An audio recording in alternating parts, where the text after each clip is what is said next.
Buenos días, chicos, yo soy la profesora Constanza Tío Vallejo, es la voz que van a escuchar y a continuación voy a explicar el texto del profesor David Cabral acerca de la Revolución Francesa, que es el texto de clases prácticas que nosotros tenemos que ver en esta oportunidad o esta semana. Lo primero que hay que empezar a definir es el término antiguo régimen.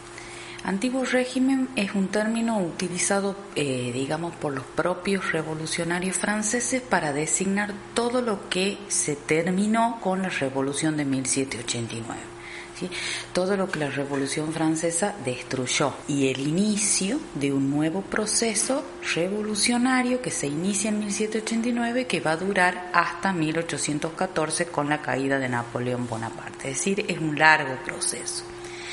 Ese concepto de antiguo régimen se caracteriza en lo político por la monarquía absoluta, ¿sí? Es decir, un sistema político en el cual el rey concentraba todo el poder y no tenía límites ese poder, salvo las leyes tradicionales del reino, algunas costumbres, pero en general no tenía ningún contrapeso a su poder.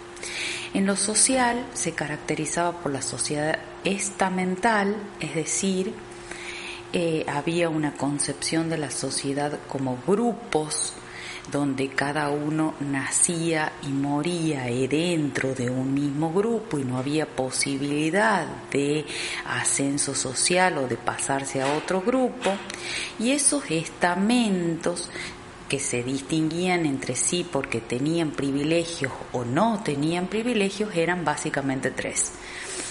Los grupos privilegiados estaban constituidos por el clero y la nobleza, y los grupos no privilegiados por lo que se denomina el tercer estado, ¿sí?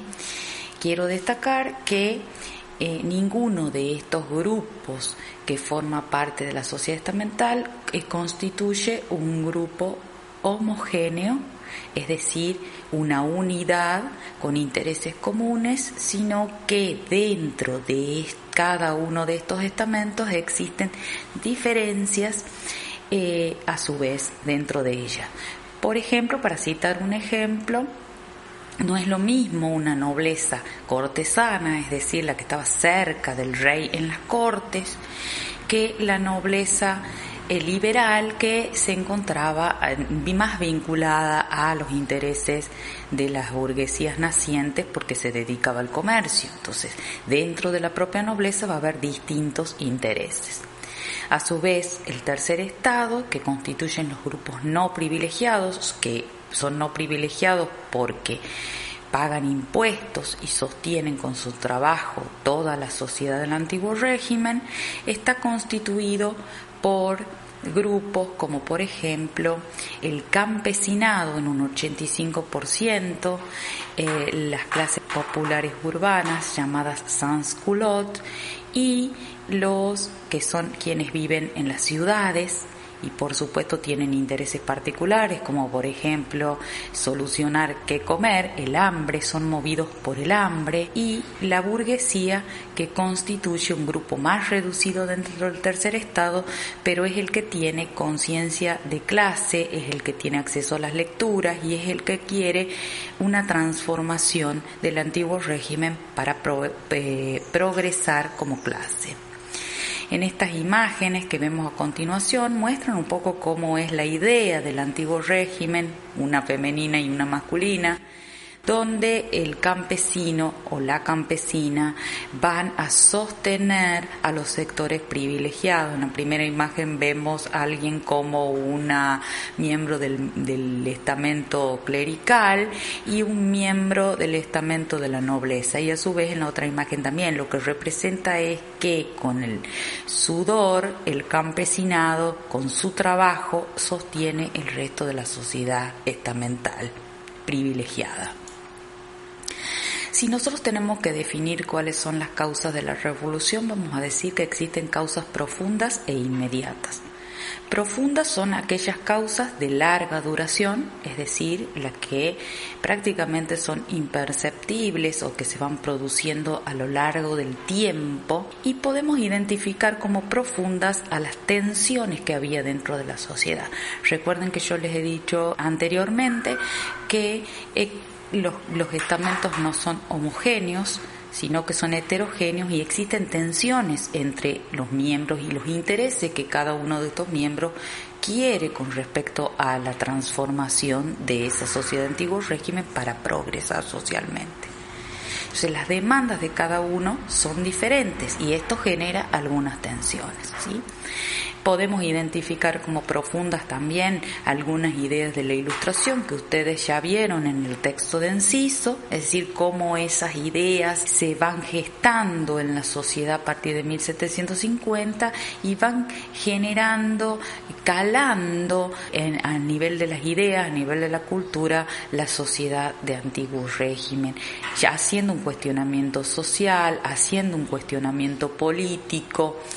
Y eso van a ser causas profundas de la revolución.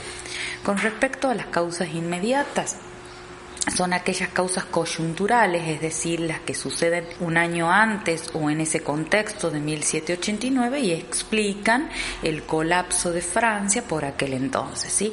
Con respecto a estas causas podemos decir que existe una crisis fiscal, es decir, hay un endeudamiento por parte del Estado absolutista debido, entre otras cosas, a la ayuda que Francia presta, apoyo a las colonias norteamericanas para su independencia, por ejemplo. Otra causa inmediata sería la bancarrota del Estado. El Estado absolutista vive en bancarrota, ¿no es cierto?, porque gasta más de lo que produce. Un ciclo de crisis de carestías y hambre, es decir, esto es muy común por aquel entonces porque, como nosotros hemos visto en textos anteriores, en clases prácticas, es muy difícil a nivel de la agricultura sortear esas crisis de hambre aún. Entonces cualquier crisis climática genera una baja en la productividad de alimentos y como consecuencia de eso el hambre de la mayoría de la población, y esto va a hacer exacerbar las demandas de aquellos sectores que padecían el hambre en las ciudades de Francia, por ejemplo. Y otro elemento podría ser la personalidad del rey y de la reina, ¿no es cierto?, que vivían totalmente aislados de las demandas populares y encerrados, ¿no es cierto?, en los lujos de Versalles. Entonces, ¿cómo sigue este proceso? Para poder dar solución a la crisis del Estado, a la crisis fiscal, a la necesidad de dinero y a la bancarrota en la que se encontraba Francia, los ministros le proponen al rey una transformación fiscal, es decir, que convoque a los estados generales para intentar, ¿no es cierto?, que los sectores privilegiados paguen impuestos, es decir, imponer un impuesto a la nobleza, básicamente. ¿Por qué se convoca a los estados generales? Porque los estados generales eran los únicos que podían, reunidos con el rey, votar o no a favor de los impuestos. Se inicia ese proceso con la convocatoria de los estados generales en 1789.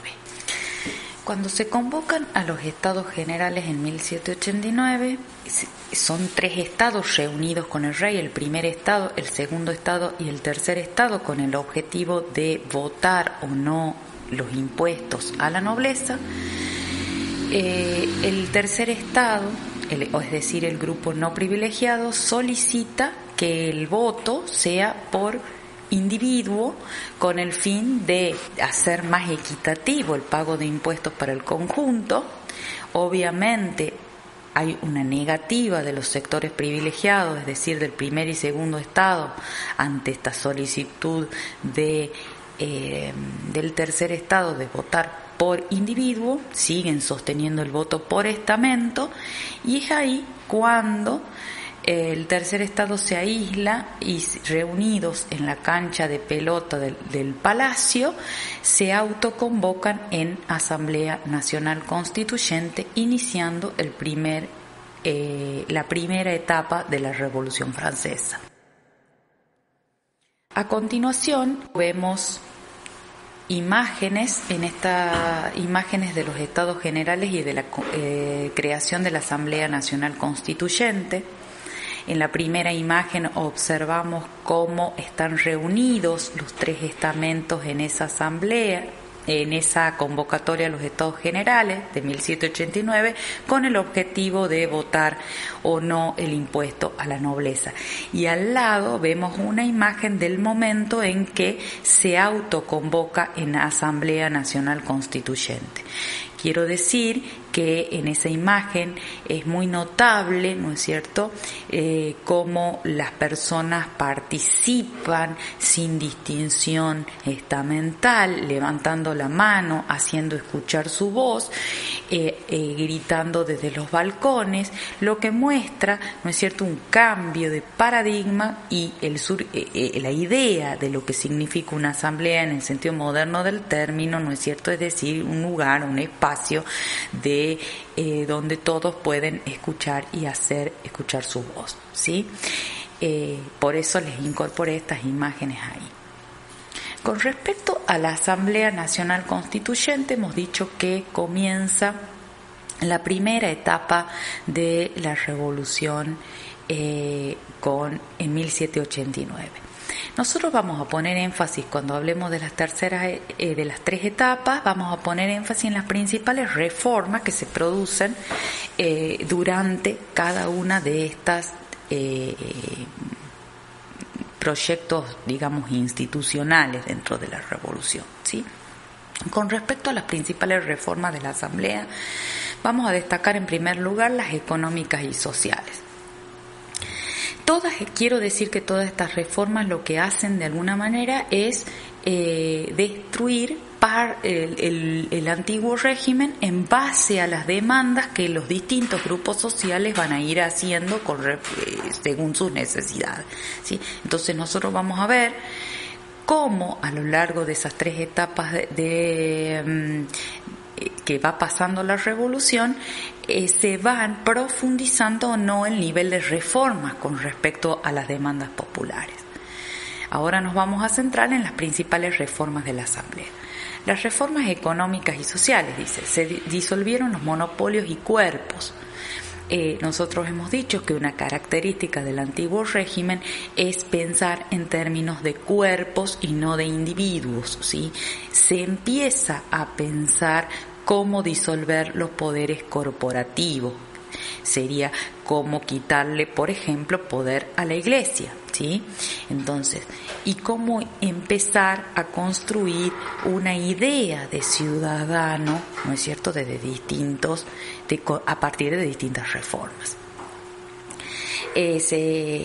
Obviamente se construye una idea de libre comercio, ya que se empieza con la construcción de la Asamblea Nacional a construir el liberalismo, ¿sí?, el liberalismo económico. Se empiezan a destruir algunos derechos feudales vinculados a los vestigios del feudalismo que todavía quedaban vigentes. No van a desaparecer en esta primera etapa del todo, pero sí se empiezan ya a eliminar algunos derechos feudales, ¿no es cierto?, sobre la persona del campesino especialmente. Con respecto a las reformas jurídicas, que me parece una de las más importantes de esta primera etapa, podemos identificar la Declaración de Derechos del Hombre y del Ciudadano de 1789, donde a nivel legislativo se incorpora toda la mirada liberal de los derechos del hombre y del ciudadano anteriores a la formación de la sociedad civil, es decir, derechos que existen independientemente de que existe un Estado,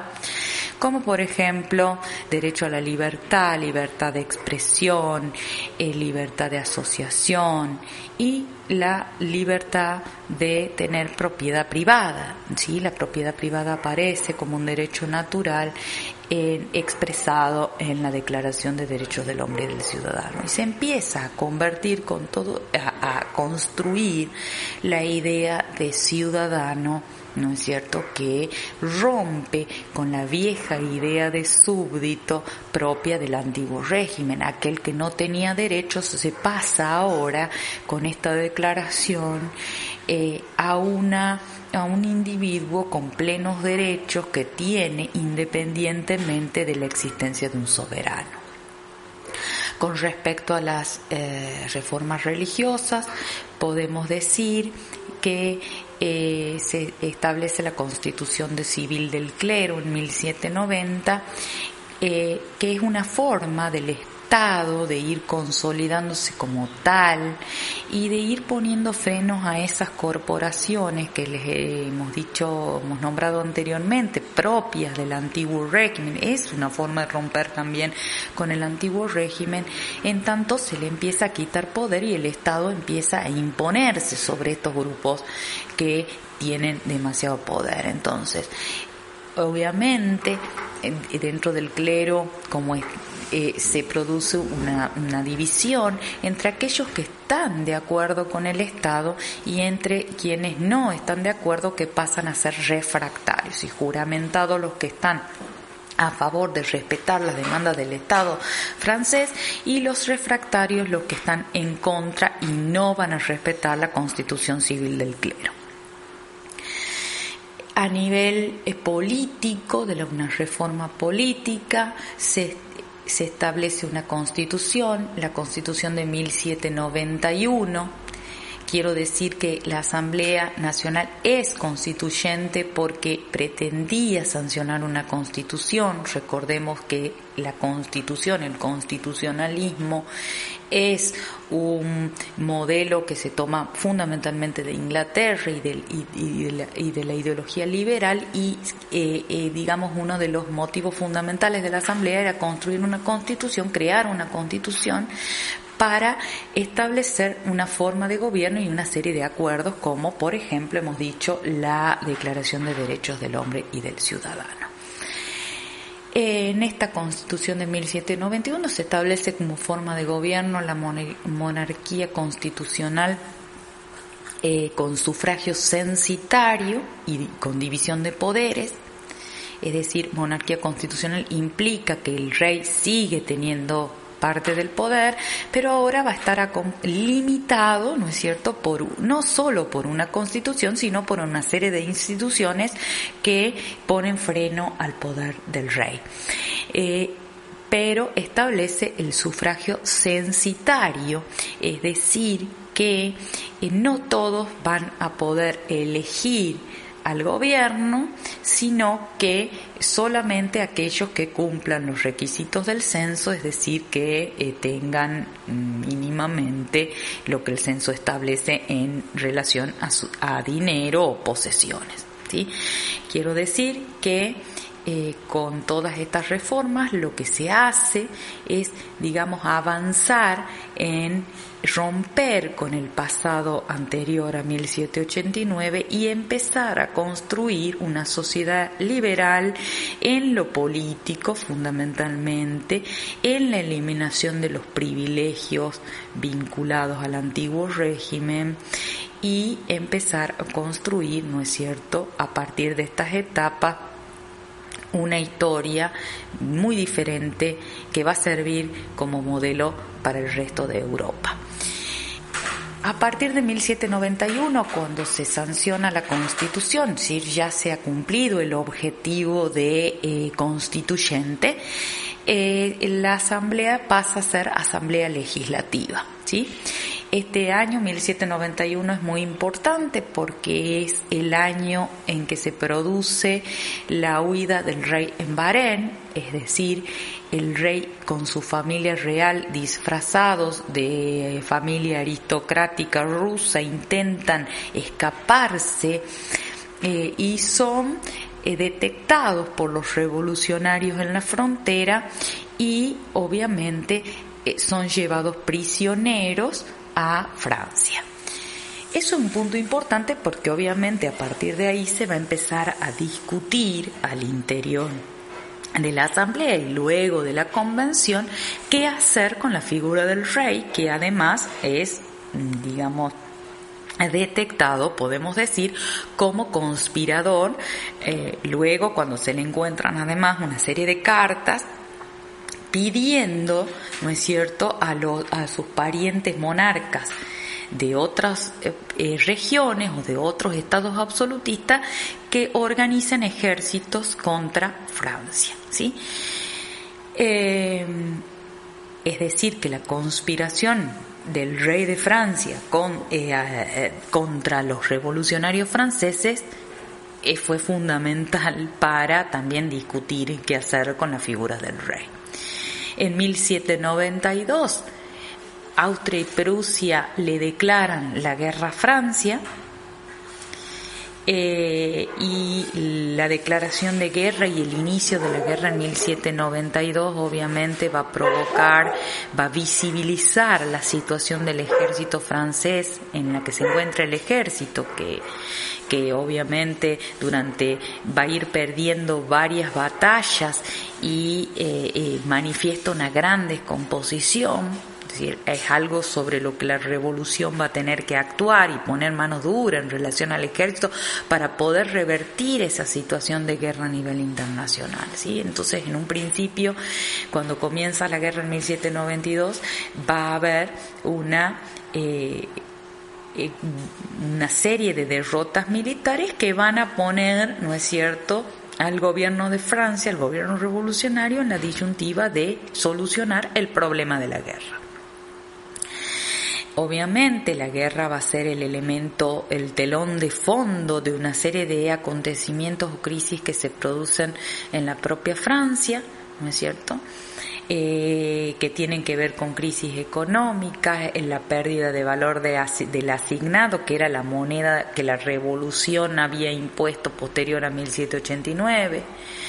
Se agravan las crisis de carestía y esto eleva los precios. Entonces hay un gran descontento de los sectores populares y más empobrecidos contra el gobierno de Francia, y especialmente por profundizar algunas medidas que el pueblo, más sobre todo los sectores populares urbanos y los sectores campesinos, consideraban necesario, ¿no es cierto?, para mejorar su situación de vida, ¿sí?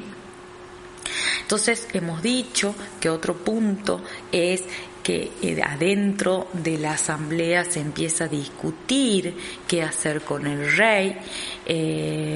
No puede seguir habiendo una monarquía constitucional porque el rey es un conspirador, porque está prisionero, porque trató de huir. Entonces se crea o se convoca a una convención elegida para iniciar, ¿no es cierto?, una nueva etapa y tal vez sancionar nuevas formas de gobierno. La etapa de la convención, desde el 92 en adelante, tiene como dos etapas la convención. Una es la etapa girondina y otra es la etapa jacobina. Durante la etapa de la convención girondina, comienza el debate en torno a la cuestión del rey, ¿sí? Esto fue un arduo debate dentro de la convención, qué hacer con la figura del rey.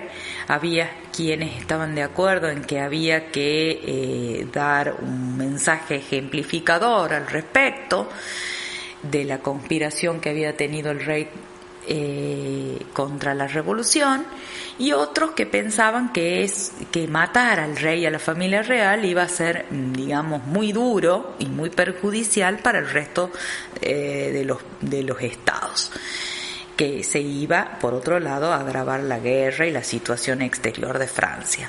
Bueno, finalmente los debates concluyen en que hay que juzgar al rey, y termina siendo condenado a la muerte en la guillotina en 1793. A partir de ahí, de junio del 93 a julio del 94, tenemos la segunda etapa de la convención, que es conocida como la convención jacobina. Algunos de los miembros más conocidos de esta etapa de la convención jacobina, que fue la etapa más radical de la revolución, la más revolucionaria, donde las reformas alcanzaron un nivel más profundo. Algunos de sus principales representantes fueron, por ejemplo, Robespierre, Danton, Marat, ¿no es cierto? Bien, esta es considerada la segunda etapa de la revolución. Entonces, la primera es la Asamblea Nacional Constituyente, luego legislativa. La segunda es la convención, y dentro de la convención la etapa jacobina es la etapa más radical o más revolucionaria dentro de estas tres etapas que vamos a marcar en el texto. Con respecto a las reformas que se producen en esta etapa de la convención, hemos dicho que se llega a un nivel más profundo, se trata de responder a las demandas de los sectores populares y más empobrecidos que no habían encontrado respuesta en la primera etapa de la revolución. Y entre las medidas más importantes tenemos la abolición de las rentas y derechos feudales. Nosotros habíamos dicho que en parte se habían eliminado algunos derechos feudales, pero algunos quedaban pendientes. Se terminan de abolir o de eliminar los últimos vestigios del feudalismo en esta etapa. Se aprueba la venta de bienes de los emigrados, es decir, piensen que muchos habían huido, muchos nobles ante la revolución, y todos esos bienes van a ser puestos en venta o van a servir para redistribuir riquezas, van a ser entregados a los sectores más vulnerables. Se establece un sistema de precios máximos, ¿no es cierto?, para que responder a la demanda del excesivo aumento de precios que sufrían los sectores populares. Se establece la llamada época del terror. Con esto aludimos a una persecución por parte del gobierno revolucionario de todos aquellos sectores que eran opuestos a la revolución o contrarrevolucionarios, ¿no es cierto? Entonces va a empezar una persecución de ellos contra la oposición. Se trata de favorecer desde algún aspecto al pequeño propietario campesino a través de la redistribución de la riqueza, a través de las mejoras de sus condiciones de vida. Se trata de iniciar un proceso de asistencia social a los más necesitados. Se establece el derecho a la educación pública, se establece la abolición de la esclavitud en las colonias. A nivel de las reformas políticas, en la etapa jacobina, hemos hablado ya de la época del terror. Se establece que implica la persecución de la oposición y de aquellos contrarrevolucionarios. Esto implicaba la formación de tribunales revolucionarios que juzgaban a aquellos que eran acusados de contrarrevolución. A nivel político también se sanciona una nueva constitución que no se llega a poner en práctica, pero es importante de estudiar porque establece por primera vez una forma de gobierno distinta, que es la República Francesa, es decir, una forma de gobierno donde no existe el monarca, sino que existe la división de poderes y donde el pueblo está representado en las instituciones. Es decir, hay un concepto de soberanía popular en esta idea de república a través del sufragio universal masculino. Es decir, esto es otro avance con respecto a la Constitución de 1791 que había establecido, recuerden, el sufragio censitario. Esta Constitución no se llega a poner en práctica por los conflictos y la guerra y porque la etapa jacobina dura muy poco tiempo en el poder, no se llega a poner en práctica, pero quiero destacar también en relación a la guerra que sigue siendo el telón de fondo de Francia durante todos estos años, que los jacobinos a través de este sistema de leva en masa, de servicio militar obligatorio, de la organización que llevan al ejército, logran revertir esa situación de derrotas militares que sufría Francia y revertirlas en una serie de triunfos militares gracias a la época del terror y a la época y a las medidas introducidas por los jacobinos en relación al ejército. Se logra, vuelvo a repetir, revertir la situación de guerra y pasar de las derrotas a los triunfos. Es ahí cuando va a empezar a surgir figuras importantes en general dentro del ejército, debido a la movilidad social que la misma militarización produce, entre ellos la figura de Napoleón Bonaparte, que va a convertirse, ¿no es cierto?, en un gran estratega militar a lo largo de esos triunfos que la revolución lleva adelante en Europa. Aquí les presento, vemos una imagen muy típica de la revolución, que es la guillotina. La guillotina se convierte en un símbolo de la revolución, de la lucha de los jacobinos contra la contrarrevolución, ¿sí? Que después será utilizada cuando los jacobinos caen a partir de la época termidoriana para perseguir a los miembros de la revolución jacobina, es decir, a Robespierre y los suyos, ¿sí? Y ahí entramos en la última etapa de la revolución, que es conocida como la Convención Termidoriana, de 1794 a 1795. Bien, en esta última etapa podemos hablar de esta última etapa como la reacción de la alta burguesía. La alta burguesía desplaza a la pequeña burguesía, desplaza los intereses de los más vulnerables a partir de 1794, toman el poder, consideran que la revolución ya ha ido muy lejos con las medidas de Robespierre y la burguesía liberal más empoderada reacciona y llega a ocupar, ¿no es cierto?, el poder en Francia, ¿sí? Entonces, de alguna manera termina con esa ímpetus de cambio, con esa persecución a los opositores, y ahora empieza a perseguir, a partir de lo que se denomina el terror blanco, empieza a perseguir a los miembros del club de los jacobinos y el club de los cordeleros, ¿no es cierto?, que eran los sectores más radicalizados de la revolución, con la muerte en la guillotina, obviamente también, ¿no? Por eso hemos mostrado en la imagen anterior ese símbolo de la lucha o de la persecución de los que tenían ideas diferentes en la revolución. Y en este contexto de vuelta atrás en algunos aspectos o de volver a la revolución más conservadora, es que se establece una nueva constitución, la Constitución de 1794, que va a crear un poder, sostiene la idea de república, pero va a crear un poder ejecutivo fuerte, más fuerte, que es el directorio, ¿sí?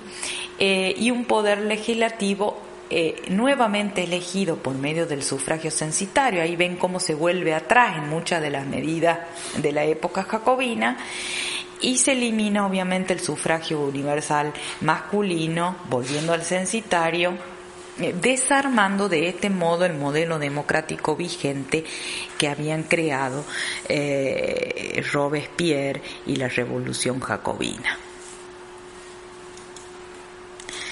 En esta última imagen, es una imagen muy famosa de Eugène Delacroix. Es una imagen que desde el punto de vista artístico corresponde a el romanticismo en la pintura, o sea, es posterior, pero nos sirve o se ha convertido en un símbolo de la Revolución Francesa, en el sentido de lo que la revolución como modelo es capaz de trascender, de llevar ideas de revolución al mundo, ¿sí? La revolución trascendió en sus ideas como modelo revolucionario para otras revoluciones, sobre todo con la idea de eliminar los antiguos regímenes donde el poder absoluto era fuerte, introducir derechos del hombre y del ciudadano. Entonces es muy interesante esta pintura de Delacroix porque es la imagen de la libertad, ¿no es cierto? La libertad con la bandera tricolor guiando al pueblo. El pueblo está representado en distintos sectores sociales, como ustedes verán, pero guiados todos sin distinción por esa libertad que los guía hacia un mundo, ¿no es cierto?, diferente. Y con esto terminaríamos en la explicación del texto. Y bueno, les pido que lean las consignas del trabajo práctico que están, ¿no es cierto?, a continuación escritas y también colocadas en el PowerPoint. Muchas gracias.